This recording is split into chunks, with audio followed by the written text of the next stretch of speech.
अस्सलाम वालेकुम नाज़रीन, उम्मीद है कि आप सब लोग खैरियत से होंगे। तो नाज़रीन, ड्रामा सीरियल मायरे के आने वाले एपिसोड में आप देखेंगे कि हबीबुद्दीन साहब समीना भाभी का ऑफिस जाना बिल्कुल भी पसंद नहीं करते थे और वो सारा कारोबार अपने नाम ही कराना चाहते थे, लेकिन ऐसा नहीं कर पाए। रहीला ने उनका बहुत साथ देना चाहा, लेकिन वो भी कामयाब नहीं कर पाई उन्हें। लेकिन अब इस कहानी में एक और मोड़ आने वाला है। जिस तरह जमशेद साहब आ जाते हैं और उनकी हकीकत सबके सामने लाने की कोशिश करते हैं, तो ये बात हबीबुद्दीन साहब को हरगिज़ बर्दाश्त नहीं करती होती।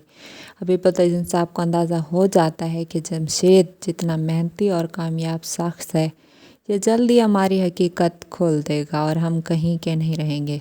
समीना भाभी इस बात को बर्दाश्त नहीं कर पाएंगी। वो जमशेद साहब से कहते हैं कि साले साहब एहतियात से रहा है, क्योंकि जमशेद साहब उनको साफ इनकार कर देते हैं कि अगर मैं रिश्तेदारी निभाने में बैठ गया तो काम क्या होगा। वो कोई काम नहीं कर पाएंगे और वो अपना काम सिर्फ़ और सिर्फ ईमानदारी से करना चाहते हैं। वो हबीबुद्दीन साहब और फराज साहब की तरह नहीं हैं, लेकिन हबीबुद्दीन साहब उन्हें बहुत डराने धमकाने की कोशिश करते हैं, लेकिन वो किसी की नहीं सुनते। जमशेद साहब कहते हैं कि अगर आप जैसे और फराज साहब जैसे अपने हों तो फिर समीना भाभी का खुदा ही हाफिज़ है। और दूसरी तरफ फराज भाई यमन की अम्मी को कॉल करके बताते हैं कि समीना भाभी ने जमशेद साहब को जॉब ऑफ़र करके बहुत ही गलत किया है, हमारे साथ भी और अपने साथ भी। वो हमें हमारे शेयर्स कभी नहीं लेने देंगे। वो बहुत ही ईमानदार शख्स हैं, लेकिन हम कुछ गलत तो नहीं कर रहे। हम तो सिर्फ़ और सिर्फ अपना हिस्सा लेने की कोशिश कर रहे हैं, जो कि हमारा हक़ है। ये तमाम बातें जो उनसे कह रहे होते हैं, वो ना समीना भाभी सुन लेती हैं। उन्हें अंदाज़ा हो जाता है कि इनकी नीयत गलत है, क्योंकि वो जमशेद साहब की बातों पे यकीन नहीं करती, लेकिन अब उन्हें अंदाज़ा हो रहा है कि ये लोग खुद ही उनके साथ फ्रॉड कर रहे हैं।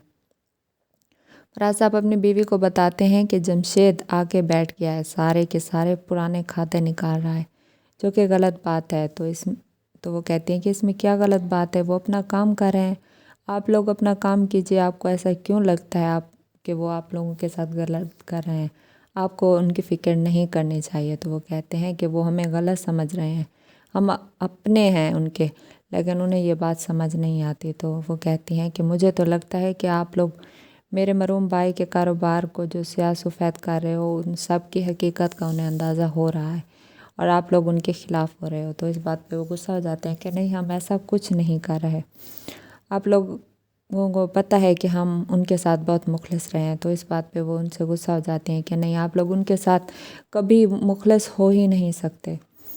तो इस बात पर फराज साहब और गुस्सा हो जाते हैं कि हमने कुछ गलत नहीं किया। इस तरह जमशेद साहब जब अपनी बहन से मिलने आते हैं तो आयशा बहुत गुस्सा होती है कि आपने अच्छा नहीं किया। तो वह कहते हैं कि हबीब साहब की सच्चाई साहब के सामने लाना अच्छा काम है मेरा, क्योंकि मैं अपने काम से काम ही रखता हूँ। तो वह कहते हैं नहीं, आपने अच्छा नहीं किया। तो वो कहते हैं नहीं मेरी बहना, मैंने जो भी किया है अच्छा किया है। मैं समीना भाभी के साथ बहुत मुखलिस हूँ और मैं अपनी जॉब ईमानदारी से करता हूँ। मैं हलाल रिज़्क़ खाना चाहता हूँ, मैं इन लोगों की तरह नहीं हूँ। तो वह कहती है कि नहीं, तुमने ये जो हबीब साहब की हकीकत सबके सामने ला कर रख दी है, तुमने बिल्कुल भी अच्छा नहीं किया। तुमने एक बार भी नहीं सोचा कि तुम्हारी बहन और तुम्हारी भांजू का क्या होगा।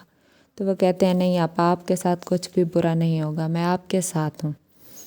इस तरह वो ये कहकर वहाँ से चले जाते हैं। हबीबुद्दीन साहब आयशा के पास आ जाते हैं और उससे बहुत गुस्सा होते हैं कि तुमने अपने भाई को क्यों नहीं समझाया। तो वो कहते हैं कि नहीं, मेरे भाई आपके साथ कुछ भी गलत नहीं करेंगे, आपको परेशान होने की ज़रूरत नहीं है। लेकिन वो हैं किसी के एक नहीं सुनते। वो कहते हैं कि अगर तुम्हारे भाई ने मुझे जॉब से निकलवाया तो मैं तुम्हें और तुम्हारी बेटियों को घर से ज़रूर निकाल दूंगा और मैं तुम्हें तलाक दे दूंगा। ये सुनकर वो बहुत ही परेशान हो जाती है और कहते हैं नहीं हबीबुद्दीन साहब, आप ऐसा ना कहें, मैं उनसे फिर भी बात करूंगी, वो आपके साथ ऐसा नहीं करेंगे। तो वो कहते हैं कि नहीं, जब मैं तुम्हें तलाक दे दूंगा तुम उस घर में ना जा सकोगी, ना इधर रह सकोगी, ना तुम इधर की रहोगी ना तुम उधर की रहोगी।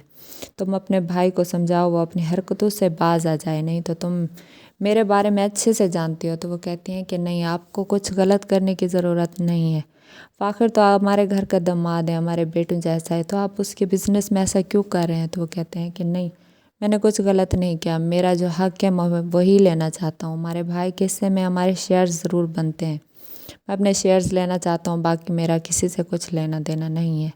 تو ایسا کہتے ہیں کہ آپ پریشان نہ ہوں، میں اپنے بھائی سے ضرور بات کروں گی، وہ آپ کو کچھ نہیں کہیں گے اور نہ ہی سارے پرانے کھاتے کھولیں گے۔ تو وہ کہتے ہیں ٹھیک ہے۔ تو ناظرین یہ سب آپ دیکھیں گے آنے والے ایپیسوڈ میں، اور اگر ابھی تک آپ نے میرے چینل کو لائک اور سبسکرائب نہیں کیا تو کر دیں۔ تب تک کے لیے اللہ حافظ۔